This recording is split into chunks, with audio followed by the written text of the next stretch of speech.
Je vous recommande la boutique La Londoloise, c'est Judith Londolé. Si vous voulez être classe, chic, être habillé, être admiré. Parole de Mopao Mokonzi.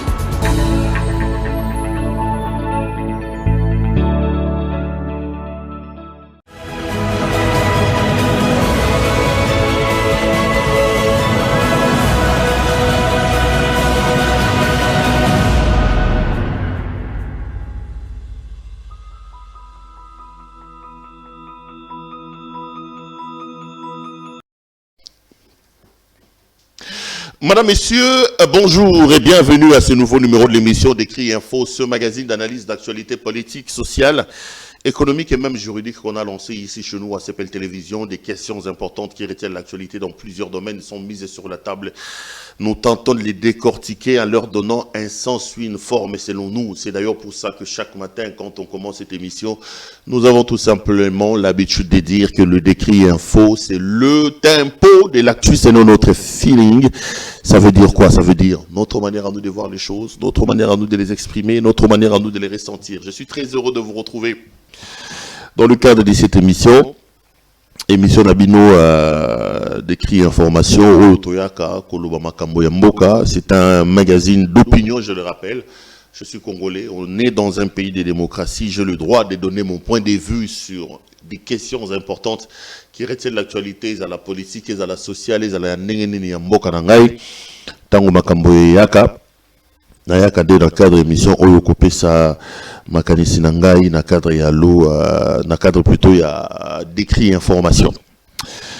Sabino, merci pour la confiance que vous n'arrêtez de nous témoigner. Continuez à le faire. Je reçois énormément de messages de votre part, à gauche et à droite. Vous êtes à Paris, vous êtes à Bruxelles, vous êtes à Berlin, vous êtes à Melbourne, vous êtes à Chicago, partout dans le monde. Vous m'appelez chaque matin, chaque soir, quand il s'agit de me faire des remarques, quand il s'agit de me reprocher, quand il s'agit de me demander aussi de choses. Et moi, ça me fait énormément plaisir, ça me fait énormément de bien de savoir qu'il y a des Congolais qui sont partout dans le monde, et pas seulement les Congolais, hein. Il y a aussi des non-Congolais qui m'appellent pour apprécier le travail que nous faisons. C'est vraiment pour ces gens, vivre des moments comme ça que nous faisons ce travail, et c'est pour vous servir que nous sommes là. Je dis merci à mon équipe technique qui me permet d'entrer en contact avec vous. Merci à eux qui font un travail remarquable. Merci également à notre partenaire de tous les jours, de tous les temps, à notre partenaire des Dédans, la boutique La Londoloise. Boutique La Londoloise avec sa patronne Judith Londolé Betoko Betokos. Judith Londolé Betoko Molati Kitoko Bilamba Kitoko Yemoro Kitoko. Boutique La Londoloise. C'est qui parce qu'on doit monter là, Londoloise ça va savoir combien. J'ai dit il faut tout renégocier contrat. Il faut tout renégocier contrat. Nous surtout tout nanga. Yango Londoloise a pris ça au nini, a pris ça au combien le belage boy. Il faut tout renégocier contrat moi la maille. Hein? Il faut tout renégocier contrat parce que votre organisation dirait bon oui, elle me paye. J'avoue qu'elle me paye, c'est une bonne cliente. Elle paye bien. Yo peux chose à la produit na yo, tu veux qu'on fasse dans le cadre de marketing pour le faire connaître, n'hésite pas à appeler nous. On va voir. Mais pour aujourd'hui, je rappelle encore que nous sommes habillés par Judith Londolé Betoko et sa Londoloise. Donc veste, chaussures, cravate, chemise, montre, cinglé, chaussettes, sous-vêtements, tout ce qui concerne l'habillement homme. Si vous avez pour ça, n'hésitez pas bien à partenaire à la boutique La Londoloise. Judith Londolé Betoko, on a un numéro, bon moniwana, un spot publicitaire, elle se fera le réel plaisir de prendre vos commandes et de les honorer. Merci également à vous. Bandegolo n'a été Tamasolo à retour à Joseph Kabila dans le pouvoir. Kabila a-t-il le droit, oui ou non? Il y a qu'à postuler. Débat et à moi mingi. Autour de la question, autour d'un probable retour de M. Kabila, je vais demander à mon caméraman de m'amener la constitution sur ma table. J'ai une constitution, je préfère que constitution là parce que bon, faut prendre la clé de mon bureau, de la voiture et m'amener la constitution. Parce qu'à un moment donné, dans le cadre de l'émission, il y a constitution.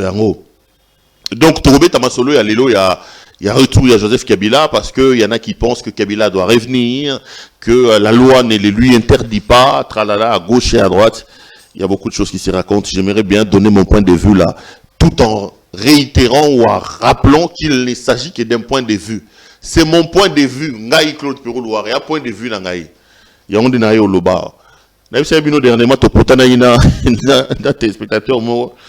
Ça va bien. Pero so tolingago mingi mais so ça j'avais décrit info déjà le décrit info c'est un magazine d'opinion dans lequel je donne un point de vue. Ici dans cette émission, c'est monsieur Claude Perou-Loire qui donne son avis sur la marche de son pays. C'est un avis. Moi je n'impose pas aux gens mes avis. D'ailleurs, j'ai l'habitude de dire, j'expose mes propos aux étampes de vos critiques parce que je reste convaincu que du choc d'idées, la lumière, alors la vraie lumière, finit toujours par jaillir. Donc, c'est mon point de vue. Décrit Info, c'est un magazine d'opinion, c'est un magazine de points de vue. Et en les faisant, je ne pêche pas contre le journalisme, mais parce que le journalisme m'a même consacré un genre journalistique qu'on appelle, qu'on appelle éditorial, pour que journaliste Oyoaling copie sa point de vue, voilà. Mais vous connaissez le principe de cette émission, les amis, le principe est clair. L'émission ne commence jamais sans pour autant réserver les premières minutes à la situation sécuritaire dans l'Est de la République. J'en parle avec larmes au cœur, parce que j'ai tellement envie une fois de venir et de ne pas commencer mes émissions, mes éditos, par cette situation sécuritaire, si la paix revenait dans l'Est de la République démocratique du Congo. Mais malheureusement, à l'heure où nous parlons, la situation elle est toujours catastrophique, la situation elle est toujours confuse. Les gens sont toujours tués, les gens sont toujours assassinés, les femmes sont toujours violées. Je suis bien dans l'obligation, dans le cadre de cette émission et dans le cadre des engagements formels que j'ai pris devant vous, de dire un mot sur la situation sécuritaire dans l'Est de la République. Ne vous fatiguez pas. Le problème aussi, c'est que nous devons cultiver, nous devons prêcher le patriotisme, l'amour du pays, parce qu'en réalité, le pays est le seul bien en commun que nous avons, le pays est le seul bien que nous avons hérité de nos ancêtres, nous aussi comme parents, nous aussi comme peuple, comme citoyens, nous avons la responsabilité de protéger le pays, de le fructifier, de le développer, afin de léguer un pays mieux que ce que nous avons hérité de nos parents. D'ailleurs, il y a un paragraphe de notre hymne national qui dit « Nous bâtirons un pays plus beau qu'avant ». C'est la responsabilité de tout un chacun d'apporter sa pierre de contribution pour que nous bâtissions ensemble un pays plus beau qu'avant. Et moi, dans le cadre de ma contribution, je me suis dit, je suis journaliste, mes outils de travail, c'est ma caméra, c'est mon micro. Je les mets donc à profit pour que la voix du Congo soit entendue. Si une personne, si deux personnes, si 3 ou 4 personnes peuvent entendre ma voix, je serai l'homme le plus heureux de la planète, je dirais. Péro, tu as accompli ton travail et je pourrais regarder mes 3 enfants en face pour leur dire vous pouvez être fiers de votre papa qui d'une certaine manière a aussi apporté sa pierre de contribution pour son pays et je peux donc aller quand le Seigneur me rappellera le plus tard possible le plus tard possible quand le Seigneur me rappellera je pourrai donc aller les rencontrer dans la félicité éternelle calmement après avoir fait mon travail. Donc ça brûle dans mon pays les amis, ça tue dans mon pays, ça massacre dans mon pays. La situation sécuritaire dans l'Est de la République est toujours volatile et la situation elle est toujours instable. J'ai lu la toute dernière interview de son Excellence, Monsieur le Président de la République, qui a dit qu'il est obsédé, qu'il a une sorte d'obsession pour la sécurité dans l'Est de la République. Et le Président de la République a même dit que s'il n'arrive pas à retrouver la paix, à pacifier l'Est de la République, il va considérer son mandat comme étant un échec parce qu'il n'aura pas réussi.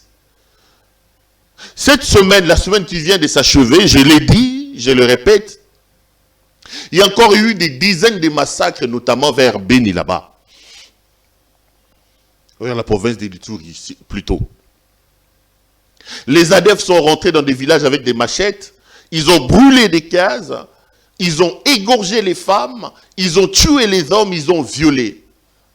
Ça n'est de trop, les amis. Ça n'est de trop. Un peu comme quelqu'un le disait, pour l'amour de mon peuple et de mon pays, je ne me tairai pas. Souffrez que ça soit une répétition, que je le dise, que je m'époumonne, que je m'égosille ici, à rappeler à l'opinion nationale et internationale que dans l'Est de mon pays, c'est inacceptable. Je vois la mobilisation du monde entier sur la situation de l'Ukraine. En tout cas, le monde est méchant, hein. Et il y en a qui sont considérés comme les hommes, il y en a d'autres qui sont considérés comme les sous-hommes. Quand les Américains bombardaient l'Irak, quand les Américains bombardaient la Syrie, quand Nicolas Sarkozy a quitté la France pour venir nous tuer Kadhafi ici, quand ils ont menti qu'il y avait des armes de destruction massive en Irak, ils ont pris un président de la République, ils ont arrêté, ils l'ont pendu publiquement, ne lui laissant même pas la possibilité de faire sa dernière prière. Ils sont venus ici en Libye où la vie était bien. Ils ont foutu les choses en l'air, ils sont partis. Là, c'est bon. Ceux qui mouraient en Libye n'étaient pas humains. Mais puisque leurs intérêts sont en ballottage défavorable à l'Ukraine et que cette fois-là, c'est un autre puissant comme eux qui veut faire les choses de la même manière que eux le font, aujourd'hui, ils sont en train de diaboliser, de crier sur tout le toit, et invasion. Mais c'est ce que vous avez fait en Afghanistan. Ils sont arrivés en Afghanistan, ils ont bombardé les pays d'autrui, ils sont restés là-bas. Et le jour où ils devaient partir, ils ont fui comme des rats qui fouillaient un bateau en train de tanguer. Ils ont pris leurs ressortissants, ils sont partis, laissant les peuples dans la merde. Mais là, ils veulent donner des leçons pour ce qui se passe en Ukraine. Je ne suis pas d'accord. Hein. La mort des gens, les humains, moi je suis foncièrement humain. Je ne peux pas l'accepter. Mais je suis tout simplement surpris de voir la manière dont la vie humaine est différemment considérée selon qu'il s'agit des intérêts et de certaines personnes. Chez moi, dans mon pays, ça fait 2 décennies qu'il y a eu une guerre fomentée par le voisin, soutenue par les gens de l'extérieur, les puissants, les forts. Chez moi, ça fait 2 décennies qu'on parle de plus de 10 millions de morts, s'il vous plaît. Je ne sais pas si les guerres mondiales, pendant les guerres mondiales, il y a eu des millions de morts comme ça, comme on peut le compter, comptabiliser dans l'Est de la République démocratique du Congo. Mais aujourd'hui, on a l'impression que le monde est nassé. Donc, ils ont l'obé la bango et l'ont comme côté. Mais quand je vois comment ils se mobilisent, quand je vois l'Union africaine ici, nos présidents faiblards qui sont en train de courir là, nous les Africains, en train de pondre les communiqués, ils sont allés voter des résolutions aux Nations Unies contre la Russie, alors que dans nos propres pays africains, il y a des problèmes ici. Je me dis en tout cas, la notion de l'humanité, la notion de la vie est compliquée. Je le disais quand l'ambassadeur italien, je crois, Luca Attanasio, a été assassiné. J'ai vu comment le monde entier s'est mobilisé. Mais je dis dans les mêmes conditions, il y a des conditions. Donc les amis, je voulais tout simplement vous dire, partout où vous êtes, sachez qu'il y a des situations d'insécurité dans votre pays. On tue, on viole, on massacre chez nous. Et ça fait 2 décennies que ça dure. Ça commence à se faire sous les nez, sous la barbe de nous tous. Les gens refusent même de s'émouvoir de ce qui arrive dans mon pays. Moi, j'ai dit ça, si une personne, si 2, si 3, si 4 personnes peuvent entendre ma voix, je serai l'homme le plus heureux de la planète et je dirais, Perrault, tu as accompli ton travail. Et je l'ai fait pour 2 raisons. La première, c'est que j'aimerais vraiment jouer au lanceur d'alerte, être ces gars qui crient pour alerter l'opinion que ça ne va pas. Et deuxièmement, je l'ai fait aussi pour exprimer mon soutien et ma solidarité par rapport à nos compatriotes de l'Est de la République démocratique du Congo qui sachent qu'il y a des Congolais qui sont avec eux. J'ai toujours mes 2 postulats que je pose sur la table et ça, c'est la responsabilité des Congolais. Cette histoire de rejeter la barre chez les autres, le Rwanda, les Rwandais, si l'insécurité en République démocratique du Congo lui profite, les Rwandais va continuer à faire qu'il y ait de l'insécurité.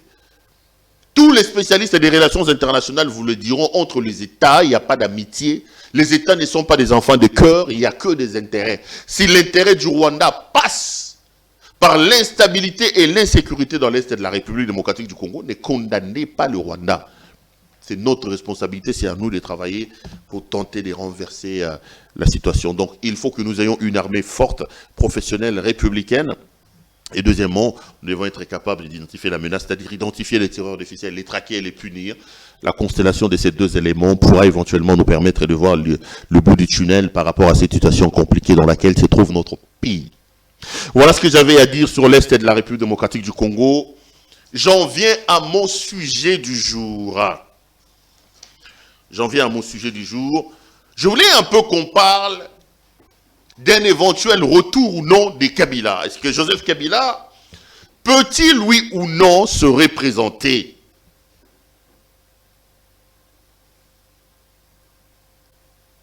peut-il, oui ou non, redevenir président de la République démocratique du Congo? Parce qu'il y a beaucoup de choses qui se racontent autour de... Je donnerai mon point de vue, ça ne sert à rien qu'on s'insulte. Si tu vois les choses comme moi, tant mieux. Si tu vois les choses différemment de moi, tu peux aussi développer tes opinions, c'est ça la démocratie. Je veux d'abord que Emmanuel, qui est de l'autre côté de la régie, vous donne cet élément. C'est M. Néhémie Moulania, l'ancien directeur du cabinet de Kabila, qui parle.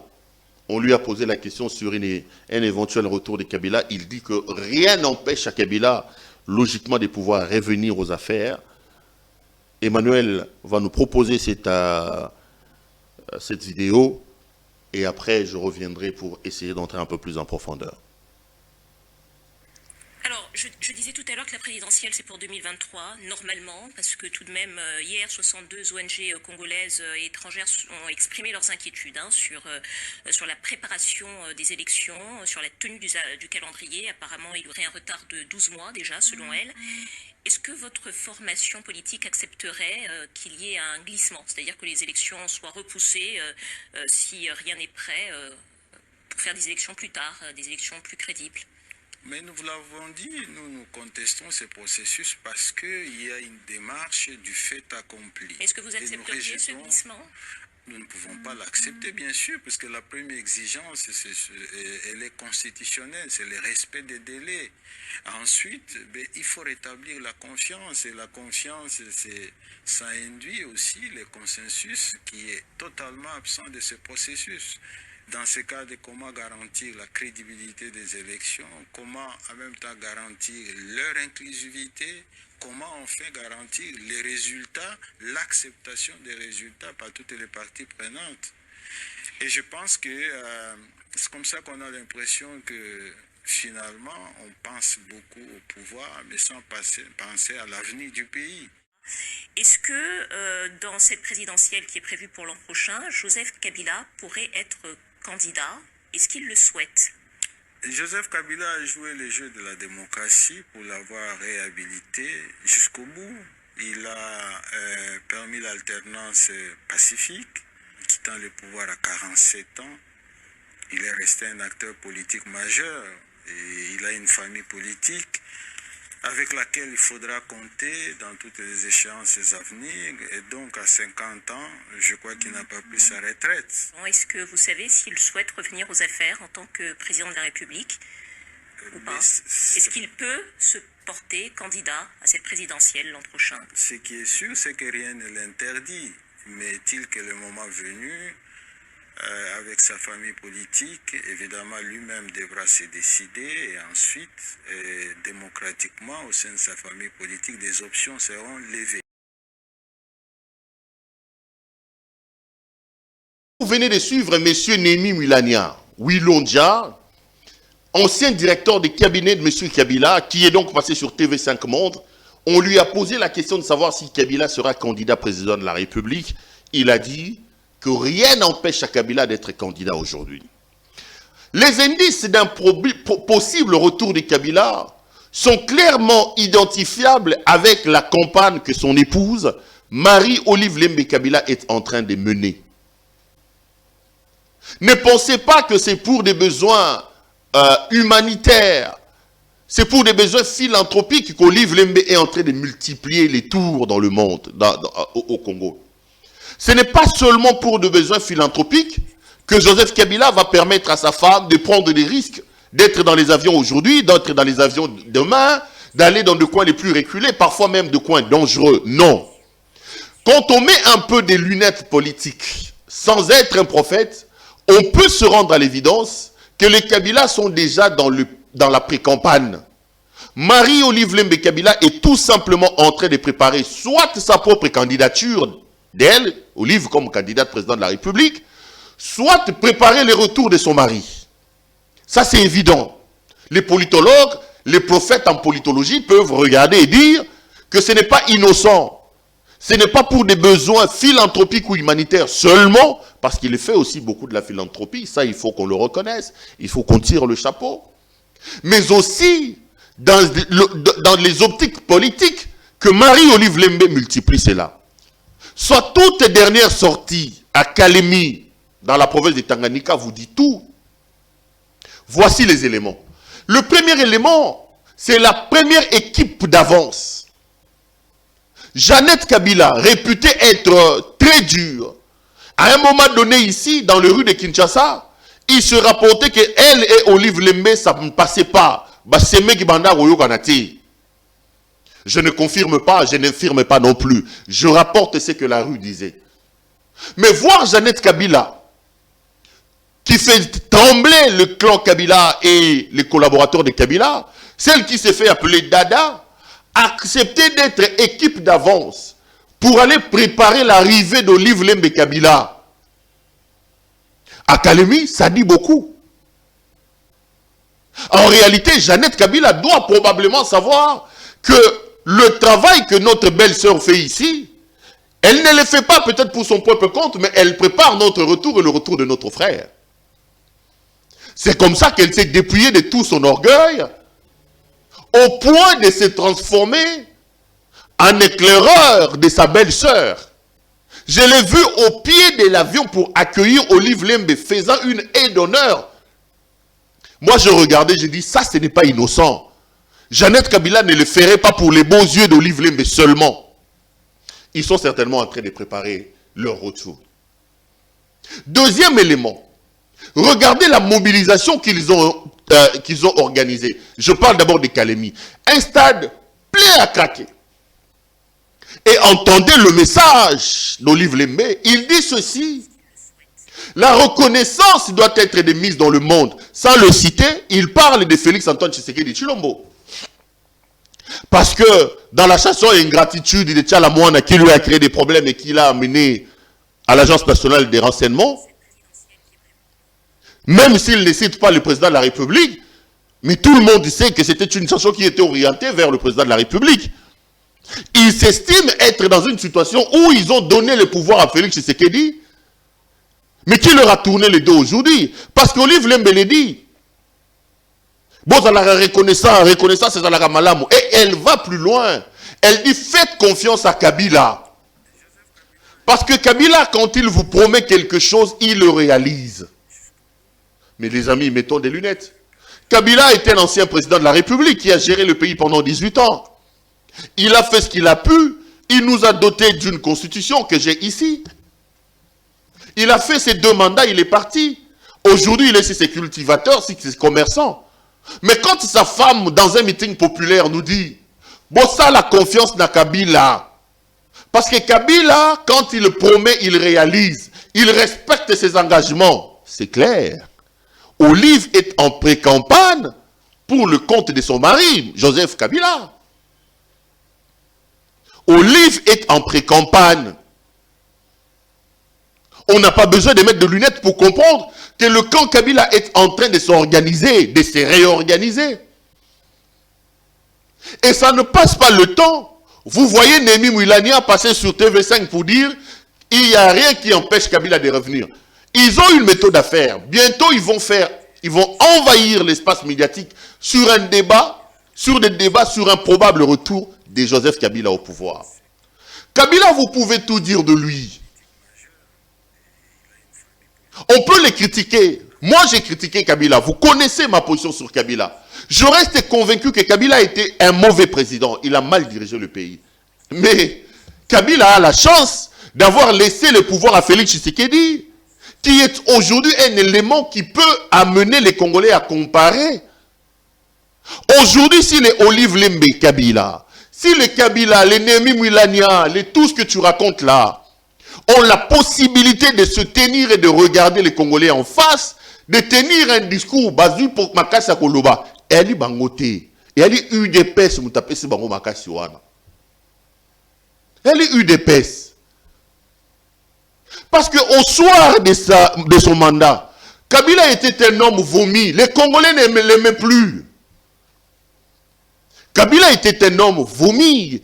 Un homme honni même des Congolais. Kabila, les gens ne l'aimaient pas. En réalité, quand vous regardez bien, la non-élection de M. Chadari, ce n'est pas une haine contre Chadari, non, c'est un désaveu que les Congolais ont réservé à Kabila. Chadari a tout simplement souffert des manques d'amour et de désamour que les Congolais avaient à l'endroit de Kabila. Si la gouvernance de Tshisekedi, si la gouvernance de l'UDPS au pouvoir était totalement différente avec Kabila, si l'UDPS au pouvoir avait fait les choses mieux que Kabila, avait porté les espoirs de ces peuples, les amis, à l'heure où nous parlons, les Kabila n'allaient pas avoir la possibilité de pouvoir parler. Mais aujourd'hui, vous regardez leurs communicateurs, ils ont des forces, ils peuvent comparer. Vous avez reproché quoi à Kabila? Vous avez reproché à Kabila des violations en matière des droits de l'homme. Rossi Mukendi est décédé. Non, il peut vous sortir, Mpunga aussi est décédé. Il peut vous dire aussi que les manifestations publiques sous le régime de l'UDPS sont gazées. Les gens sont morts dans des manifestations publiques, alors que l'UDPS avait fait des libertés publiques. Une question fondamentale des espoirs. Vous allez lui reprocher quoi? Il a tué les pays, il a détruit les pays, il a volé. Mais le pouvoir de l'UDPS s'illustre aussi par des corruptions. Le pouvoir de l'UDPS s'illustre aussi par des détournements. Et pouvoir, awa ezaka ba million, tel ezaki million, tel ezaki million. Beaucoup reproché nini. En clair, le comportement hasardeux du pouvoir de l'UDPS a amené certains Congolais, dont moi-même peut-être, à se dire, mais il vaut mieux un diable que tu connais par rapport à un saint que tu ne connais pas. Parce que dans beaucoup de choses, l'UDPS fait pire que Kabila. En termes, par exemple, de l'habillement, du respect des institutions. Sous Kabila, l'État était habillé. L'État avait une certaine aura. Mais sous l'UDPS, l'État ne représente plus rien. C'est un régime qui a déshabillé l'État, qui a jeté l'État dans la rue. Et ce sont ces ratés-là qui font qu'aujourd'hui, les Kabila puissent avoir un mot à parler, les Olive Lembe puissent voyager et dire ce qu'ils disent là. Le problème, ce n'est pas les Kabila. Moi, je tiens pour responsable le pouvoir de l'UDPS.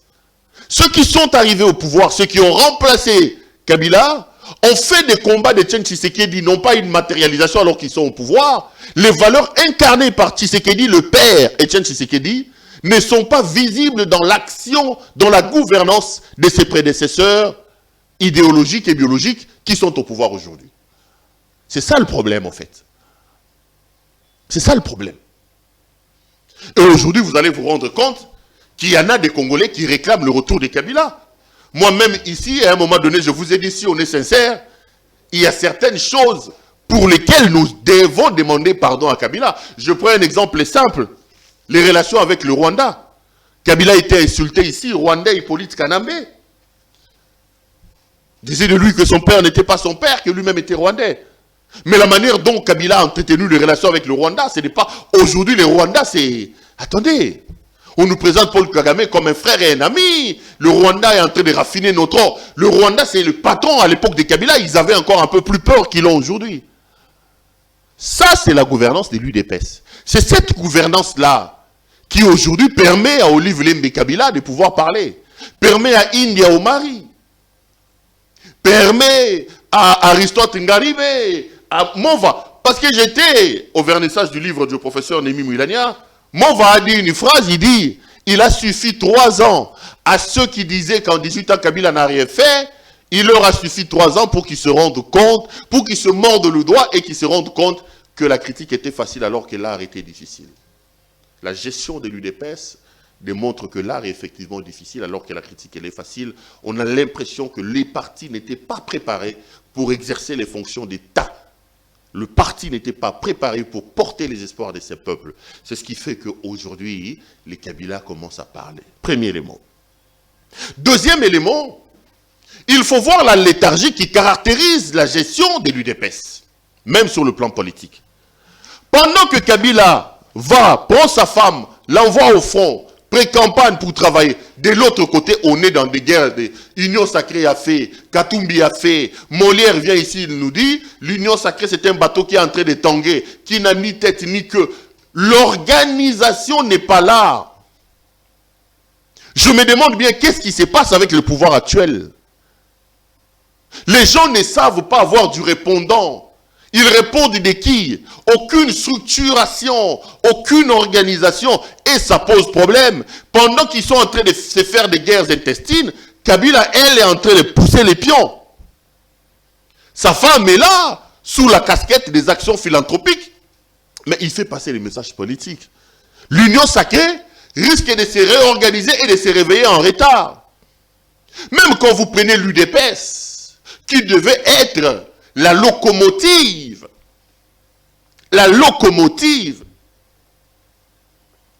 des partis de l'Union sacrée, regardez dans quel état se trouve l'UDPS. On a pris l'UDPS aujourd'hui, on a donné à Augustin Kabouya. Avant, Kabound était là, Ben Dabik. Même l'UDPS aujourd'hui a des problèmes de structuration et d'organisation. Donc on sent que les gens sont peut-être en train de rêver au sein de l'UDPS. Et ils ne voient pas venir les grands enjeux. Ils ne voient pas venir les grands enjeux. Pendant ce temps-là, Katumbi est en train de planter son parti politique. Kabila est en train d'envoyer sa femme au front. Et ça risque d'être très compliqué pour nos amis de l'UDPS. J'en viens à mon sujet du jour. Kabila peut-il revenir comme candidat président de la République, oui ou non? Je vais lire l'article de la Constitution qui parle des questions des mandats. Et je prendrai les arguments des uns et des autres avant de pouvoir asseoir mon argumentaire et ouvrir les débats. L'article 70 de la Constitution dit ceci. Le président de la République est élu au suffrage universel direct pour un mandat de 5 ans, renouvelable une seule fois. À la fin de son mandat, le président de la République reste en fonction jusqu'à l'installation effective du nouveau président élu. Le président de la République est élu au suffrage universel direct pour un mandat de 5 ans, renouvelable une seule fois. À la fin de son mandat, le président de la République reste en fonction jusqu'à l'installation effective du nouveau président élu. C'est donc l'article 70 qui table de la question liée au nombre des mandats et à leur durée. Quand vous allez un peu plus loin avec la Constitution, en prenant notamment l'article 220, l'article 220 verrouille ces dispositions constitutionnelles qui évoquent notamment la durée des mandats du président de la République et des questions... attends, je vais le lire. L'article 220, il dit ceci. La forme républicaine de l'État, le principe de suffrage universel évoqué notamment à l'article 70, la forme représentative du gouvernement, le nombre et la durée des mandats du président de la République, l'indépendance du pouvoir judiciaire, le pluralisme politique et syndical ne peuvent faire l'objet d'aucune révision constitutionnelle.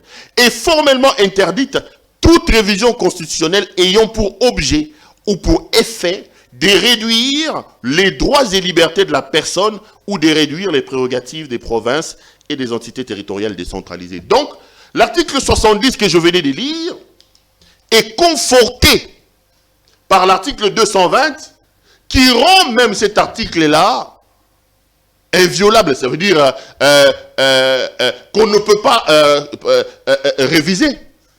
Il verrouille les mécanismes pour empêcher une probable révision de cet article-là, l'article 70. Mais Némi Moulania, qui est professeur d'université, au nom de quel principe M. Moulania, lui, peut venir nous dire que Kabila a la possibilité de revenir alors que l'article 70 est clair. Voici les arguments des uns et des autres. Pour ceux qui prétendent que Kabila doit revenir, ils tablent leur argument sur deux éléments. Le premier élément, il faut discuter avec eux, les savants ou les laboratoires de Kabila, le laboratoire, les tenants de la thèse de retour de Kabila. Ils disent que Kabila peut revenir à l'hypothèse où il va renoncer. Il va renoncer à son titre ou à sa qualité de sénateur à vie. Parce que le titre de sénateur à vie est incompatible avec les mandats du président de la République. Or, ils estiment qu'on ne peut pas rester indéfiniment dans les liens de droit, comme le principe de droit l'est dit. On ne peut pas rester indéfiniment dans les liens de droit, sinon ça sera de l'esclavage. Donc, il y a toujours possibilité pour Kabila de pouvoir renoncer à son titre à son droit de sénateur à vie pour pouvoir briguer un autre mandat.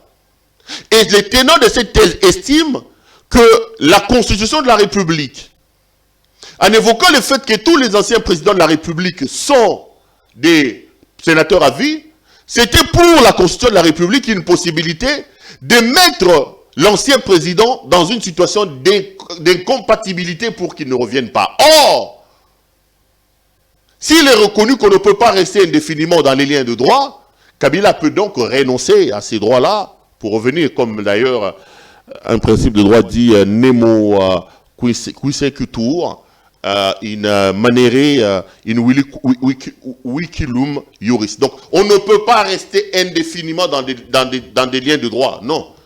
Je me marie aujourd'hui, c'est un lien de droit, tu ne peux pas m'imposer à rester indéfiniment dans ce... Je peux renoncer à un droit. Donc, ils disent que Kabila, en renonçant à ces droits-là, il a immédiatement la possibilité de pouvoir se présenter comme président de la République. Deuxième argument, c'est l'argument qu'ils utilisent sur le plan du verbe renouveler. L'article 70 dit ceci. Le président de la République est élu pour un mandat de 5 ans, renouvelable une seule fois. Pour ceux qui estiment que Kabila a le droit de revenir, ils disent que l'on ne peut renouveler que quelque chose que l'on a. Pour eux, la Constitution astreint seulement à celui qui a le mandat, qui est possesseur du mandat. Une fois qu'il le renouvelle une fois, il n'a plus la possibilité de le renouveler. Qu'est-ce que ça veut dire? Ça veut dire que l'article 70 interdit seulement le renouvellement pour un troisième mandat à une personne titulaire déjà de ce mandat-là. C'est-à-dire qu'il possède les mandats. J'ai longuement discuté avec un juriste du FCC qui me dit, mais non, Perrault, on parle français. Et en français, on dit, le président de la République est élu pour un mandat de 5 ans, renouvelable une fois. Donc, le concept renouvelable n'est applicable qu'à une personne qui est en possession de ce mandat-là. N'est applicable qu'à une personne qui est titulaire de ce mandat-là. Or, dans le cas sous examen, Kabila n'est pas possesseur d'un mandat de président de la République. Qu'est-ce qu'il va renouveler?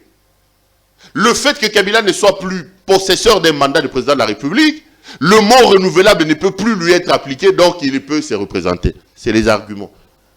Moi, je vous expose les arguments des uns et des autres, et je donnerai mon point de vue. Maintenant, ceux qui sont contre, ils prennent le premier argument sur le fait que Kabila peut renoncer à son titre et à sa qualité de sénateur à vie. Ils disent non. Kabila, le titre de sénateur à vie d'un ancien président de la République n'est pas une question de choix, mais c'est une question d'imposition de la loi. Quand on fait les droits comparés avec notamment la Constitution française, on se rend à l'évidence qu'en France, les anciens présidents de la République sont membres du Conseil constitutionnel. Mais là, la Constitution ouvre une brèche. La Constitution leur offre le choix. Ils peuvent ne pas être. Alors que dans le cas de la Constitution de la République démocratique du Congo, il s'agit d'une imposition. Ceux qui sont contre les kabylistes, ils disent non. Non. La question d'être sénateur à vie est une question non pas de la fonction, mais de la personne. Il lie immédiatement la personne. Et pour eux, la Constitution ou les lois de la République n'ouvrent aucune brèche à un ancien président de la République qui est déjà sénateur à vie de renoncer à son statut de sénateur à vie. Ça veut dire, le statut de sénateur étant incompatible avec le statut du président de la République, c'est lui qui a déjà été sénateur à vie ou qui est sénateur à vie, parce que c'est une qualité viagère, lui n'a plus la possibilité de revenir. Donc, Kabila ne peut pas postuler. Kabila n'a donc pas le droit de revenir. Ce sont les arguments des uns et des autres. Moi, je vais vous donner ma compréhension et ma manière de voir les choses. Au-delà des arguments des uns et des autres, j'ouvre le débat, je donne le point de vue de Claude Perrault-Loira, et chacun de vous peut éventuellement aussi donner son point de vue. Je reste convaincu dans l'état actuel du droit positif congolais, Joseph Kabila n'a plus le droit de se représenter comme président de la République. La Constitution dit, le président de la République est élu pour un mandat de 5 ans, renouvelable une seule fois. Non. La Constitution parle de l'individu, de la personne qui porte les mandats. Ici, il y a une notion d'un mandat intuito personae. C'est-à-dire la personne du président de la République. Et dans le cas sous examen, la personne de Kabila a déjà porté ce mandat-là 2 fois. Il ne s'agit pas de la fonction, mais il s'agit d'un individu. Que Kabila parte et qu'il revienne, non. L'individu intuito personae. On ne dit pas que on dit le président de la République, donc le possesseur de ces mandats-là. L'article s'adresse à la personne qui est intimement liée avec le mandat. Quand ils viennent nous parler de la possession, ils disent non, renouvelable c'est par rapport à la possession. J'ai dit non, c'est par rapport à l'individu d'abord. L'individu Kabila a déjà porté 2 mandats, c'est terminé. C'est terminé. C'est un article, une question qui est évoquée intuito personae. Donc, si moi je dois rester dans la politique ou dans la philosophie de renouvelable lié à la possession, ça veut dire quoi? Ça veut dire que Félix Tshisekedi, élu en 2019, réélu en 2023, en 2018, il part. Moïse Katumbi, je ne sais pas moi, Martin Fayoulou ou Jean-Pierre Bemba prend le pouvoir en 2023. En 2028, en 2032, Félix Tshisekedi revient. Il fait encore 10 ans. Nous sommes en 2042. Attendez, non, non, non. Ou alors il faut qu'on change la Constitution. J'ai vraiment l'impression, moi, très modestement, que la Constitution verrouille un autre renouvellement, non même pas par rapport à la fonction, mais par rapport à la personne qui porte les mandats. C'est par rapport à l'individu. C'est une question des personnes. C'est une question des personnes. C'est pas une question de possession, une question des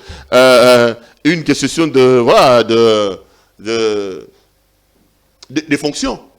Et sur la question des sénateurs à vie, je reste convaincu, comme je l'ai dit, que personne ne peut être indéfiniment lié dans les liens de droit. Tous les liens de droit, tous les droits donnent la possibilité de se renoncer, sinon ça devient de l'esclavage. Les droits ne peuvent pas être un objet qui viole d'autres droits. En principe, le statut des sénateurs est un statut viager. Mais aujourd'hui, Kabila peut renoncer à ces statuts-là s'il veut faire du commerce, par exemple. S'il veut se lancer dans des professions qui sont incompatibles avec la fonction des sénateurs et des parlementaires, Kabila peut renoncer à cela au nom du principe Nemo quisetur in manere williculum iuris. Personne ne peut rester indéfiniment dans les liens de droit. On a toujours la possibilité de se défaire des liens de droit. Il peut renoncer à cela. Mais renoncer à cela, il ne renonce pas à sa personne. Parce que c'est sa personne qui a déjà exercé 2 mandats. Le mandat colle à l'individu Kabila intuito personae. Il peut renoncer à son statut de sénateur à vie, mais il ne renoncera pas à sa personne. C'est ce qu'on appelle, certains juristes appellent, bon, je vais faire une comparaison un peu, 45 minutes déjà. Tu veux que j'arrête? Mon réalisateur est debout derrière la caméra en train de me dire Nalekis a exagéré. Nalekis n'a comme dans 45 minutes alors que l'émission était prévue pour 30 minutes. Ah, bon, Nakata? Nakiti à 50? Ok. On m'ajoute encore 5 minutes. On m'ajoute encore 5 minutes. Donc l'homme peut renoncer à son statut de sénateur à vie, mais il ne peut pas renoncer à sa personne. Il ne peut pas renoncer à sa personne. Or, la question d'un mandat renouvelable une seule fois, j'ai l'impression que c'est par rapport à l'individu qui porte les mandats. Et cet individu-là, on ne le change pas. Il a une personnalité juridique qui ne s'éteint que quand il meurt. Voilà. Je vais faire plaisir à mon réalisateur. Je vais arrêter là. Ça a été un grand plaisir pour moi de vous présenter cette émission. Retrouvons-nous pour d'autres numéros. Portez-vous bien et restez branchés sur nos programmes. Bonsoir chez vous.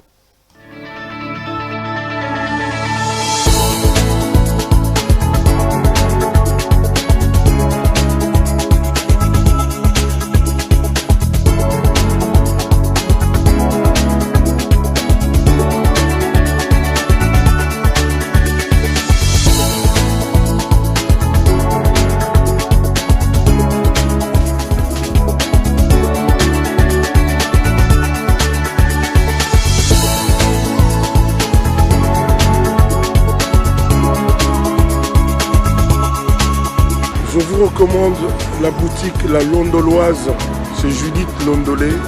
Si vous voulez être classe, chic, être habillé, être admiré. Parole de Mopao Mokonzi.